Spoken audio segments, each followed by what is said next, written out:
كنت باقا صغيرة وشايفة الدنيا زوينة، باقا كنحلم بفارس الأحلام اللي زوين ورومانسي وبوك والعاقة. قبل ما نبدا ليكم القصة نبغي نقول لكم أنني سميتي كريمة. كبرت في مكناس وما كان خاصني حتى حاجة، كل شي متوفر ليا، خصوصا ما عندناش أفراد الأسرة بزاف، غير أنا وختي، وبابا موفر لينا كل شي. وخا عنده غير محل ديال الصناعة التقليدية وما بقاتش كتدخل ليه مزيان، ولكن دار لاباس في ايامات كانت الصنعة فيها ما يدار، ودار شلا ديور ومحلات كاريهم. اما فلوس الصنعة يالله كيخلص بهم الضرائب والماء والضو والولد اللي خدام معاه. وقبل ما نكملوا القصة كنتمنى اللي باقي ما اشتركش في القناة يشترك وفعلوا الجرس باش يتوصلوا بكل جديد. بدات القصة ديالي نهار تعرفت بمحسن ولد دربنا، كان ديما كيتبعني وكيبغي يهضر معايا، وانا كنت كنضحك ليه في وجهه غير باش ندوز الوقت وصافي. ما عمري تخيلت نتزوج بيه، اصلا باين العربون من الاول. هو غير من اسره فقيره كارين في الدرب اللي حدانا، بابا خدام غير مع واحد عنده محل لبيع الوجبات السريعه، اما محسن لا خدمه لا قرايه. كان ديما فارع ليا راسي غنمشي لبرا وندير لاباس، حتى وليت متيقاه باللي بصح غادي يمشي ويدير لاباس. المهم بلا ما نحس لقيت راسي في علاقه مع محسن ولد دربنا. خرجت معاه في السر بلا ما يشوفنا حتى واحد، وشحال من مره لقيتو كيتسناني قدام باب المدرسه، وشحال من مره ما دخلتش القسم ومشيت معاه. درنا في عايل كحله، وبدات كتعجبني علاقتي معاه، وبديت كنبغيه، وما عرفتش علاش بغيتو. والله ما فيه حتى حاجه تبغى، ولكن ربما حيت كان مهتم بيا بزاف وديما تابعني وكيسول عليا وكيسمعني كلام زوين. دوزت معاه 5 سنين ديال التصاحب. كان في عمري 15 سنه اول مره تصاحبت، وبقيت معاه حتى درت في عمري 20 عام، ووليت كنعتبرو راجلي. وخرجت من 5 ايام ما كملتش قرايتي. ما تصوروش شحال كانت فرحتي كبيره ملي محسن مشى للطاليان على امل انه غادي يحقق الاحلام ديالنا اللي رسمناها بزوج بينا. المهم تسنيت خبارو والو. الله يا سيدي ربي، اش هاد الشي كيوقع ليا؟ راني ما نقدرش نعيش بلا بيه، كنبغيه يا سيدي ربي. حتى لواحد النهار جاتني خبار من عند واحد البنت جارتنا أن محسن تزوج بروسية عايشة في الطاليان. المهم تصدمت بزاف، كرهت الرجال كاملين بدون استثناء، ودازت الأيام وما قدرتش ننساه. حاولت والله ولكن ما قدرتش ننساه.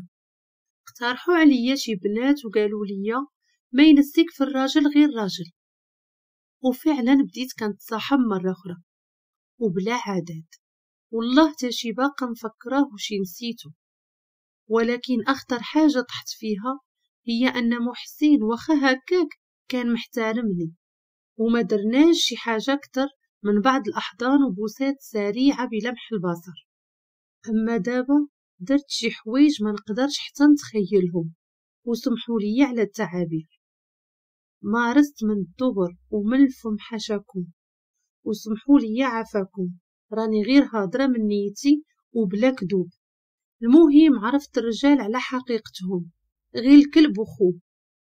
في الاول كيبان ليك اكبر ولد الناس شفتيه في حياتك، شويه كتلقاه اكبر ولد الحرام، غير ياخد منك اللي بغا ويرميك. ما نقدرش ننسى واحد المره مشيت مع واحد للشاون، وكرينا تما عند واحد المراه في دارها، قلنا ليها احنا مزوجين وفي شهر العسل. دوزنا تما الليل كامل، وفي الصباح خرج وخلاني بلا فلوس بلا جوج. ما لقيتش باش نرجع، شحال بقيت كنبكي. عاوناتني غير مولات الدار، حيت قلت ليها الحقيقة بنتي الله يهديك، ديروا قيمة لريوسكم، هادشي راه ما مسلكش. المهم وخا هكاك ما حشمتش، درت الزبايل الكحلة، شربت الشراب، كميت فسدت، ولكن حافظت على البكارة ديالي، حيت عارفة المجتمع علاش كيحكم علينا غير من البكارة، وهنا خليتها ليه سيدي. المهم بقيت هكا حتى بديت كنحس براسي بصح نسيت محسن، اول حب في حياتي، وبديت كنرتاح، وقررت نبدا نقلب على حب ديال بصح ونتزوج ونبعد من الفساد.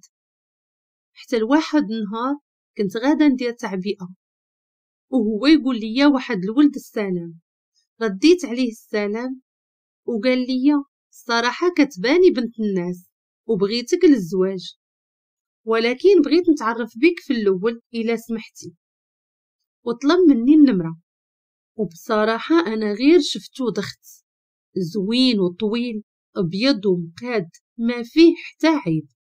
تعرفت عليه بالتليفون وقال لي سميتو سمير، وقريب يولي أستاذ ديال الرياضة، وباقي ليه عام ويتخرج، حيت كان في مركز تكوين الأساتذة.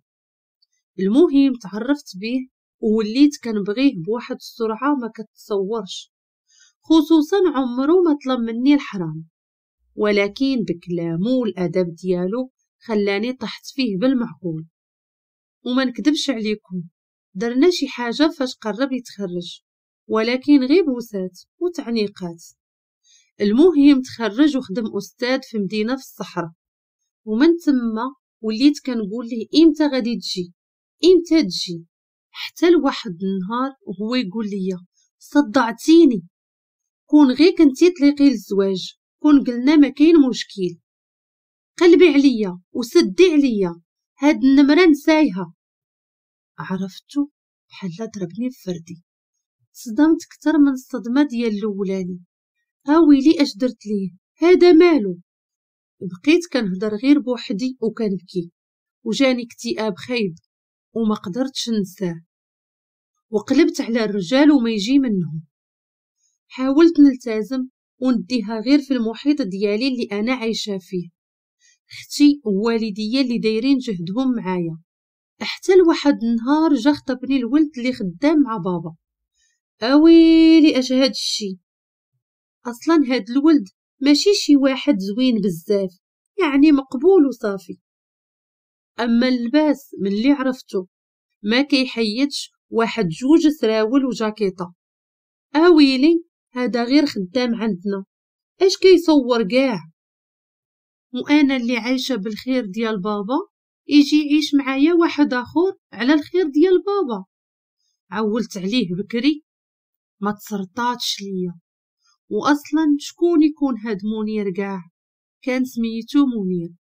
هاد منير ما كنعرف عليه والو، خدم مع بابا غير شي عامين، وبابا ولا كيتيق فيه بزاف كتر من الخدامه اللي سبقوه. فاش جا خدم مع بابا كان في عمره 24 سنه، ودابا فاش جا خطبني في عمره 26 سنه، ومن غير هاد الشي ما كنعرف عليه والو، حيت ما عمره مشى عند شي حد من عائلته ولا جا لعندو شي واحد. المهم نكمل لكم القصه. بابا بزز عليا الزواج وقال لي راه ولد الناس وكنتيق فيه، والصنعة بنتي راها إلا ما غنات كتعيش. بكيت حتى عييت وتفكرت الأحلام اللي كانت عندي كلها ضاعت، ولكن غير فاش تفكرت الرجال وما يجي منهم قررت نسمع الكلام بابا. هاد المرة ندير بكلامه، ربما ربي يسهل عليا. وفعلا تزوجنا، وعطانا بابا واحد الشقة كانت خوات من الكراية، وبقينا عايشين فيها، وصبرت عليه حيت ما كنتش حامله، وكان خاصني ضروري صبر أيوب. ناري فاش كينعس معايا كنكره راسي، شحال من مرة غضبت عليه وتقلقت بدون سبب، وهو كيبقى يصبر فيا وكيطلب مني السماحة واخا ما كان عارف راسو شنو داير. واكثر حاجة كانت كتعصبني منه دوك الضربات اللي في ايديه وفي ظهره، باين عليه كان شي شمكار ولا ما نعرف. واحد النهار كنت عند بابا في الدار، وخرجت عنده المحل ندي ليه براد اتاي، وفاش كنت راجعه تلاقيت بمحسن حبيبي الاول رجع من الطاليان. المهم كيف ما قلت لكم تلاقيت بمحسن، سلم عليا وقال لي كيف حالك لاباس عليك. كان عارفني تزوجت، اما انا ما سولته على والو حيت عارفه شنو غادي يقول. ساعه صدمني بواحد الكلمه، قال لي توحشتك وما قديتش ننساك. ما عرفتش شنو وقع ليا، حسيت بالدوخه، رجليا فشلوا، شي حاجه بقات كتلعب في قلبي. عطاني نمرته وكان ديجا كاتبها في ورقه كبيره وطاويها على 8. المهم شديتها وقلت ليه بالسلامه راني مزروبه. ودازت 3 ايام وانا مازال كنتردد واش نهضر ولا لا. ساعه الفضول اللي خرج عليا ويا ريت ما هضرت معاه. وفعلا رسلت ليه ميساج وقلت ليه فيه راني مزوجه محسن. قال لي وي راني عارفك مزوجه، واش انتي مرتاحه في زواجك؟ قلت له مرتاحه. قال لي حشومه عليك والله، يا قلتي لي غدا نتسناك العمر كله. واكيد انا جاوبته بالقاصح والمعيار والسبان، وقلت ليه انت كون كنتي راجل كون حافظتي على الوعد ديالك ماشي تمشي تزوج بروسيه. وهو يقول لي اولا هذيك ماشي روسيه، هذيك من اوكرانيا. ثانيا تزوجتها باش نصاوب الوراق ونرجع ليك، حيت ما لقيت حتى حل من غير المارياج. البيبان كلهم تسدوا في وجهي، وانتي معولة عليا نخدم ونرجع ليك، كنت ديما كنفكر فيك. قلت ليه علاش ما كنتيش كتهضر معايا وتقول لي هاد الشي وتشرح ليا؟ قال لي صعيب وما قدرتش. المهم قطعت عليه، ومن بعد وليت كنهضر معاه يوميا فاش كيكون راجلي في الخدمة، حتى وليت كنبغيه من جديد. ووليت كنتعصب على راجلي بزاف، وخصوصا محسن جا معاه طوموبيل واعرة وكيلبس زوين ولا بوغوس، ماشي بحال راجلي منير الفقر وما يعرف يلبس والو.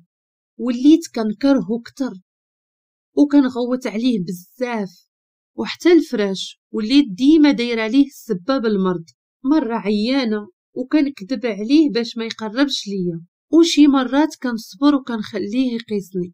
حتى لواحد نهار بقى عليا محسن باش يتلاقى بيا في شي كافي، حيت بغى يشوفني قبل ما يمشي.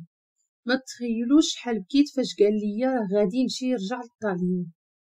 المهم قلت ليه ما كرهتش، ولكن ما نقدرش راني مزوجه ونخاف. قال لي اجي عندي للدار، وانا رفضت، ولكن قال لي والله ما تخافي ما نقيسكش. وبقى عليا حتى قبلت، وفعلا مشيت ودخلت. والله ما طاح ليا راجلي في بالي ديك اللحظه، كنت نسيته. تفكرت ايامات الحب مع محسن فاش كنت ديال راسي ما مزوجاش. المهم هضرنا في الاول عادي حتى تقلبات وولا كلام حب. شويه لقيتو خداني في حضنه، وانا بقيت في حضنه حسيت بالراحه والله ونسيت كل شي. وشويه باسني وبقى كيشوف فيا وهو يقول لي توحشتك. حتى لقيت راسي عطيتو داكشي اللي ما كنتش كنبغي نعطيه حتى لراجلي. المشكله عطيتو لمحسن وبكل حب وفرح وبلا ما نمانع. هذيك الساعه فساليت وفقت من القلبه، عاد عرفت راسي انا شحال رخيصه، وعرفت ان محسن ما غاديش يتزوج بيا اصلا. فسالينا ما عنقني ما والو، ما قال لي حتى حاجه. قال لي لبسي خلاص اصحابي كيتسناو. ورغم ذلك ما فهمتش الموضوع مزيان، كنت باقا تايقه فيه. ومشيت للدار ولقيت راجلي في الدار، وقال لي فين كنتي؟ قلت ليه غير عند صاحبتي مريضه. قال لي صافي، ولكن بقيت علميني ما تخلينيش مشطون عليك. عرفتي بكثرة ما كنكره الرجال وكنشوف عينيهم المكر، ولكن في هذيك اللحظة بالذات شفت البراءة في عينين راجلي والمكر في العينين ديالي. المهم كررت الخطأ مرات ومرات حتى مشى محسن للطاليان، وفاش مشى بقى كيقول لي غادي نتسناك العمر كله. وواحد النهار كانوا بابا وماما عندنا في الدار وقالوا لينا مالكم تعطلتوا في الولاد. بقاو علينا حتى مشينا درنا فحوصات، حتى دخل عليا راجلي وقال لي راه النتيجة خرجات وراني ما كنولدش، ولكن انتي كتولدي، وإلا بغيتي الولاد من حقك طلبي الطلاق بنت الناس. وطبعا انا قلت ليه لا نصبر معاك، انا ماشي قليلة الاصل. ولكن في الداخل ديالي لقيت راسي فرحانة، واخيرا لقيت مبرر باش نتهنى منه ونرجع لحبيبي محسن. المهم وليت كنتعصب عليه وكنتشكى عليه من الفقر ونحشي ليه الهضره.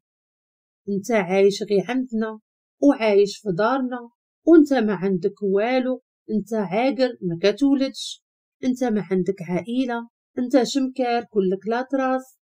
اي كلمه جيب يا فم وقول.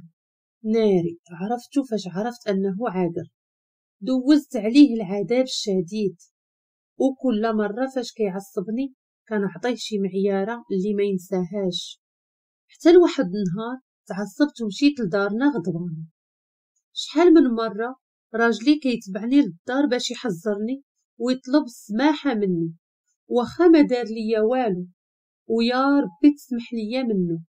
المهم بقيت بزاف مع دارنا غضبانه. وواحد النهار عيط بابا عليه وقال له اجي لعندنا، وبركنا كاملين. وبابا قال ليه شوف ولدي، انت بحال ولدي، ولكن الزواج قسمه ونصيب. هاد البنت بغات الطلاق وراني عييت معاها، ولكن هي بغات الطلاق. عرفتو عينيه غرغر، والسبب ماشي هو حيت بغيت انا الطلاق كيف ما كنا حنا كنعتقدو. لا من بعد انا عاد عرفت علاش البكيه شداتو. دابا نجيكم في الهضره الا كملتو معايا. المهم طلقنا وانا كنت فرحانه واو. وفي الصيف جا محسن، واو شحال داز الصيف زوين، درنا كل شي، وشحال تسارينا، شحال درنا الحب، وشحال. المهم كل شي كان مثالي وزوين. ولكن فاش كنسولو امتى غيجي لدارنا كان كيبدا يتهرب. هنا فين بديت كنحس باحساس خايب. في هاد اللحظه وليت كنحس بان محسن غير كيتفلى عليا. كنت كنتفكر سمير شحال كان حنين وظريف وولد الناس رغم انه فقير. ولكن اللي زاد عذبني هي فاش عرفتو ماشي شمكار. هادوك الضربات اللي فيه غير ديال مرات باه، كانت كتعذبو وكتكويه بالعافيه. فاش كان صغير كانت ظالماه في بزاف د الحوايج، وما فهمتش راسي علاش ما عمرني ما سولته مالك منين جاوك هاد الضربات، واش حتى لهاد الدرجه ما كنتش حاملاه. والصدمه الكبرى هي فاش عرفتو عنده الاجازه وكان ساكن غير في الحي الجامعي، وقبل ما يتخرج وغير سالا القرايه وجا خدم مع بابا حيت ما عندوش فين يمشي وخاصو يعول على راسو. اما باه ومرات باه ما بقاش مشى عندهم من سنين هادي حيت مرات باه خايبه وكانت كتعذبو العذاب الشديد في صغره، وشحال خلاتو بالجوع وشحال عيراتو. وهذا هو السبب اللي خلاه دوز 4 سنين من حياته في الخيريه. دوز عذاب كتر من داكشي اللي دوزتو انا، ورغم ذلك كان صابر وحامد الله. علاش انا ما كنتش صابره؟ علاش هو دوز العذاب بصح وخا هكاك عمرو فرغ فيا انا داك العذاب والكبت اللي عاشو. كان حنين بزاف ونتخاصمو وكيجي صالحني، وخا انا اللي كنت كنكون غالطه وما عرفتش فين كنت عايشه ملي ما فكرتش في هاد الشي. وعرفتو قبل ما نطلق منه كان نعم الرجل. ودائما ولاد الناس اللي باغين المعقول كيكونوا فقراء، اما دوك الاغنياء همهم الوحيد هو يعيشوا ويضحكوا على بنات الناس. المهم واحد نهار سمعت بابا قال لي راه سمير ما بقاش خدام معايا وراه خدم في التعليم ولا أستاذ ديال الفلسفة.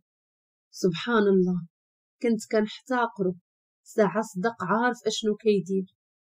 ما نكذبش عليكم، وليت كنفكر في سمير بزاف، راجلي السابق، وخنتو في ظهرو، وباقي لدابا مسكين ما عارفنيش أنني خنتو حتى شبعت محسن، وما بقاش باغي حتى يشوفني.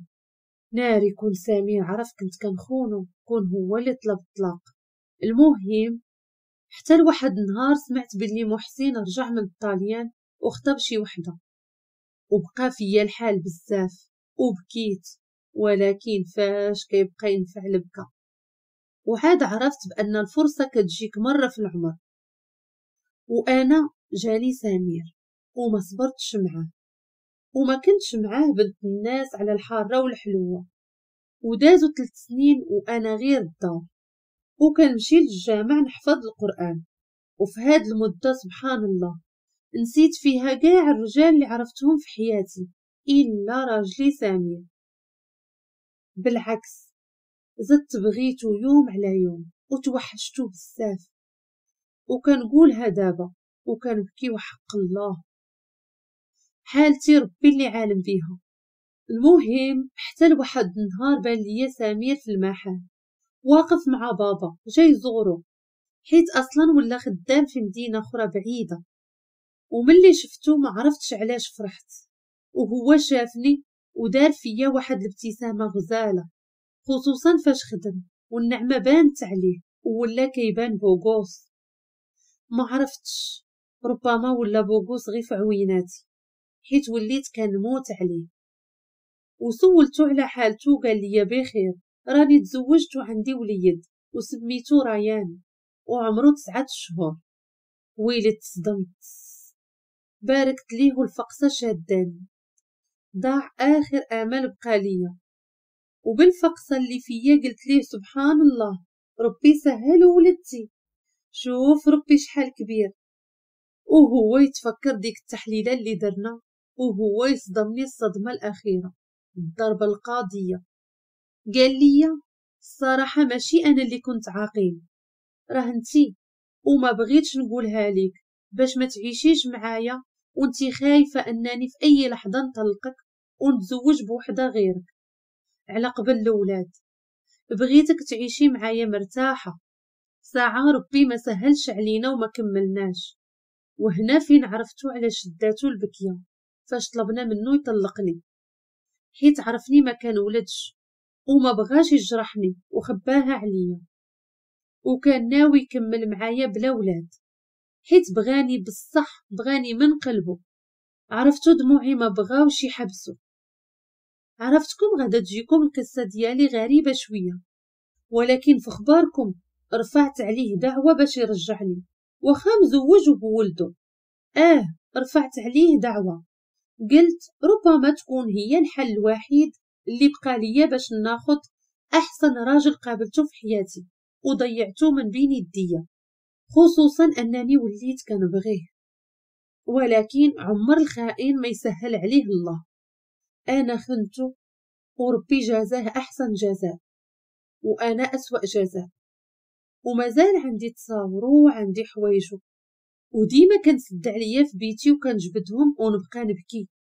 عرفتو باقا كنتفكر شحال من مرة ما جاهش النعاس حيت كان فيا الوجع ديال الحيض، وشحال من مرة قال لي في خبارك انتي هي عائلتي الوحيدة، وشحال من مرة قال لي انتي اغلى حاجة حصلت عليها في هاد الدنيا.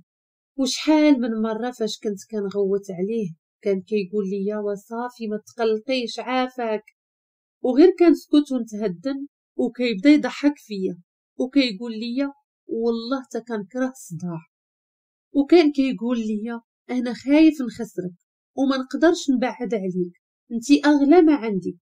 عرفتو قلبي كيتقطع وانا كنحكي، حيت باقا عاقله شحال كان كيخاف عليا، وباقا عاقله على ريحته. هو ما كانش كيدير ريحه، ولكن ريحته طبيعيه، كانت احسن حاجه شميتها. ديما كيتوضا ويصلي في الوقت وكيقرا القران، عاد كيجي ينعس حدايا، كينعس حدا وحده خانزه خانتو حتى شبعات، وباقا كنتفكرو كنقول ربي نجاه مني، حيت سمير راجل ونص ما نستاهلوش. عرفتو شنو تفكرت بابا فاش بغا يموت كان مشطون من جهتي، وقال لي واحد الكلمة عذباتني. قال لي بنتي هذاك الراجل غير بغيتي تفرطي فيه. وتفكرت فاش قالها لي اول مرة قبل ما نتزوج، قال لي ما تلقايش محسن منه.